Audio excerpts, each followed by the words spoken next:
The ocean is actually a wondrously colorful place. It's really one huge body of water that we all share.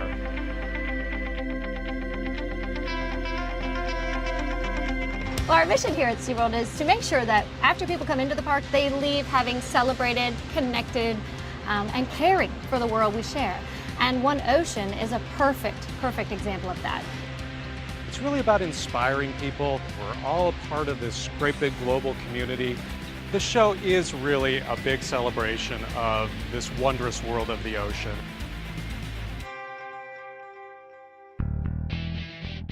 One Ocean is a completely brand new show. It brings a lot of new elements to the stadium and to the audience.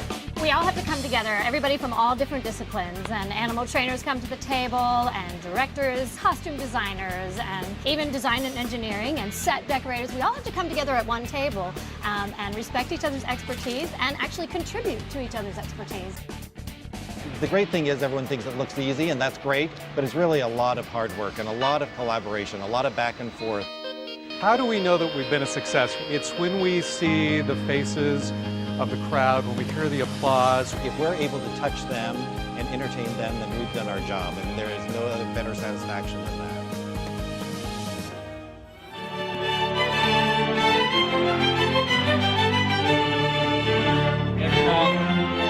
F sharp and 124, please. Today we are recording our music for One Ocean.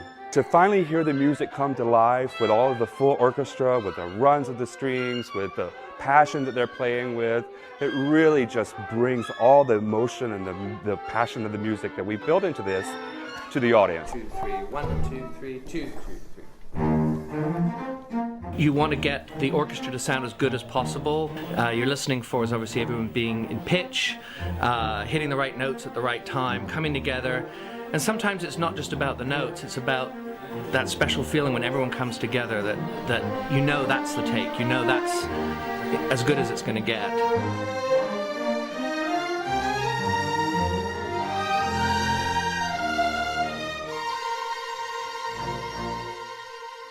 Once the mixing process is done, that's when it will be turned over to us, and that's when we can actually start using that music for our rehearsals.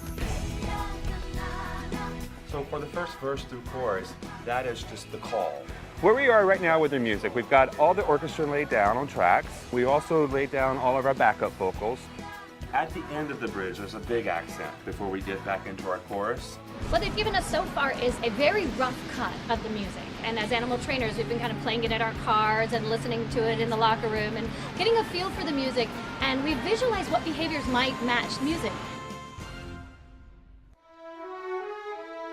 The score is very contemporary. It's got 3 major songs that tell our story of One Ocean. Music is kind of the food for the soul. It really feeds our emotions, and so it really is the foundation for the whole piece. And the music really speaks to the heart and the essence of what the show is.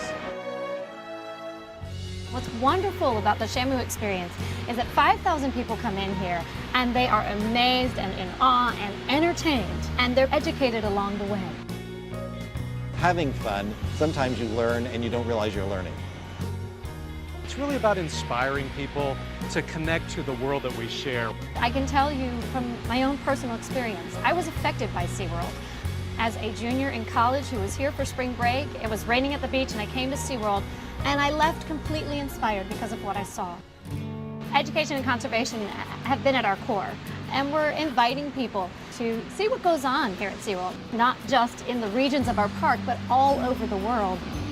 I think the power that we all have as an individual to make a difference with our environment, that one educational aspect that people would walk away from this show would be caring for our animal population and the natural environment.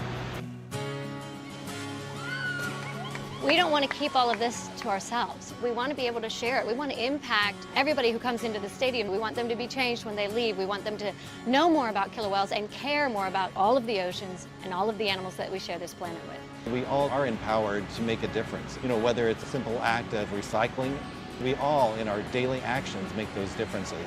And when we combine them, it will make a difference. One person can have an impact, and our species, certainly as a whole, can have a huge impact on the world we all share. This show, we really want to show the audience some of what we see every day when we're interacting with these whales, that they do really interact with each other and teach each other. We spend a whole lot of time just looking at the whales, watching them interact with one another, and there are actually segments of this show that are dedicated to trying to show the audience just how much we're inspired by them. The trainers are really innovative. I mean, you have to be impressed with the passion and the commitment that these people bring to their work every day. There's a general philosophy here, and that is a lot of the behaviors that we come up with come from watching them interact with one another. One new element that we're adding to this show is the element of fountains. We've been playing with the animals with hoses for years, and really what's neat about it is they show us what they'd like. They love playing with water features anyway, so I think it's a natural, thing that they'll just enjoy. It's critical to the success of any show, the set design, that visual interpretation of what the show's message really is. Designing One Ocean, it was a big challenge because you've got these magnificent creatures that you're trying to get the audience to focus on. The goal was to create a really beautiful environment that enhanced and showed off the whales. First of all, Stan is just an amazing genius designer. His vision actually inspired me. So when I first saw his rendering, it was like, I get it. I get new visions coming from this. This is a section, this is half of the wave wall that splits the whale tail in the center of the stage. The idea is that it has different thicknesses and textures of the mesh and also the acrylics, and so that it has the sort of quality that the ocean takes on. Emanating from the base of the tail is what we call our Sea of Life sculptures, which, all of the sea creatures emanating from the base of that tail. Over here is, this is the production line for the Sea of Life creatures. These are the smaller creatures. We have some creatures that are about 8 to 10 feet long, too, in this set. So it's pretty cool. And we have specific protocols we follow when we're doing something like installing a huge, gorgeous set. The whales are kept out of any harm's way. Okay, we're on stage here at Shamu Stadium, and actually it's the first time I've seen some of the pieces finished and in place. It's actually quite amazing. I'm kind of blown away by the whole thing. It maybe doesn't alter this, maybe we modify something down there. What's been great about the relationship with our set designer is he's just been so flexible. There's been at least 3 times where he's had to make huge adjustments based on the trainers, well, I want this for my whales. Seeing it all together and the shapes and how the PVC forms have come together and how it plays in the light, it's really exciting. I'm really excited.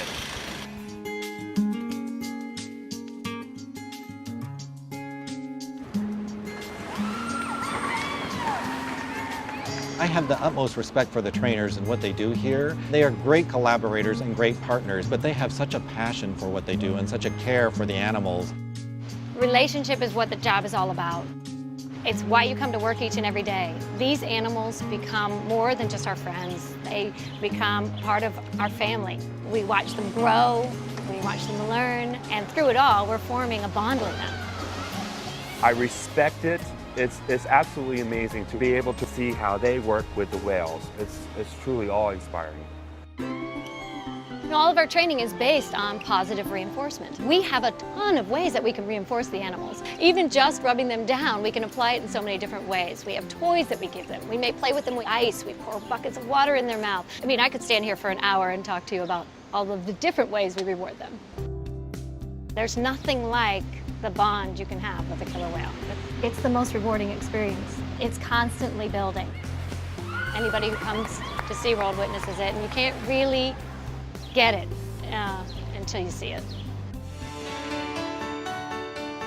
I think it'll be very evident as the audience actually comes into the stadium how new this show really is. It's really like we've gone from black and white to color.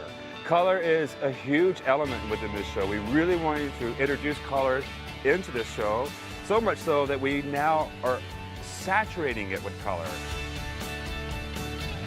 This is the spectrum of color that's in the set. So we had some idea of the finish and also the color range that we're going to be using in the actual set. One of the things that wanted to be brought forward was this sense of majesty and awe of Shamu. And one of the colors that I personally associate with royalty is this really beautiful regal purple color.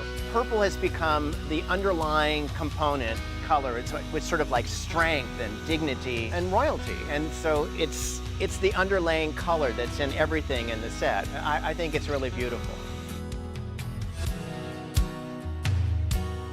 One of the things that's a big change for the environment is the idea of putting this beautiful sunrise into the whale tail. It has these really sumptuous, bright yellows and oranges. There's also some turquoise colors into it as well. It's the sun rising off of the ocean, which is great because the ocean is actually a wondrously colorful place. It's kind of full spectrum, kind of like life is.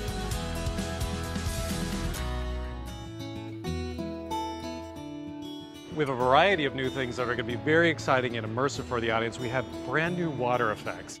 There's a number of waterfalls and also new fountains that are being worked into the design. They're very up close and immersive, and they're very exciting and very dynamic. They're choreographed to music. We're using all these aquaography, if you will, to introduce to the whales to be able to dance and play within the water. The integration of the whales and the fountains within the set and then the trainers, it's quite complicated. The whales actually do get to interact with the fountains, and I think the trainers here are very excited about that because it's a new element that we haven't really done before. Water is very important within our splash section, when the whales are actually splashing, so we make that connection to the audience. Most of the people who come, they want to be splashed, they want to get wet, and that's an important element in this. Well, costumes really are kind of, the icing on the cake. They shared with me the initial concept, which was that they're media walls, all the images that are going to be projected, and there were beautiful images of water and sunsets and all these great textures. So I took all of that and the color palette from it and tried to instill it into this one particular design. So when we originally started, I came up with 3 designs that were vastly different from each other. And the one that was chosen was number 1. She came up with this beautiful silhouette, this beautiful design in this sort of blues and purples with a gorgeous sort of whale tail silhouette on the chest of the trainer's cover-ups. Well, and it's very organic to the show. And again, what that symbol really means to us, and it's really that sense of stewardship for the global environment, really taking care of the environment. And that's really kind of what the whale tail is for us. For an animal trainer, a wetsuit is just part of our job. So for us, it's really about functionality. It's what we work in each and every day. Because these costumes are going to be in salt water, they need to have extra costumes per trainer. That way they can be washed very frequently, and we can avoid the look of faded costumes, which might happen with salt water. The prototype that you're seeing is actually the first mock-up that we did. It is far from what the final product will be. When somebody's trying to lift a design from a piece of paper and put it on a real body in 3D, it comes up with its own challenges. So therefore, we need to see it the first time around. It's never the right thing, but it's our starting off point. We're portraying the whole show a little uniquely because the costumes here are going to be in full color.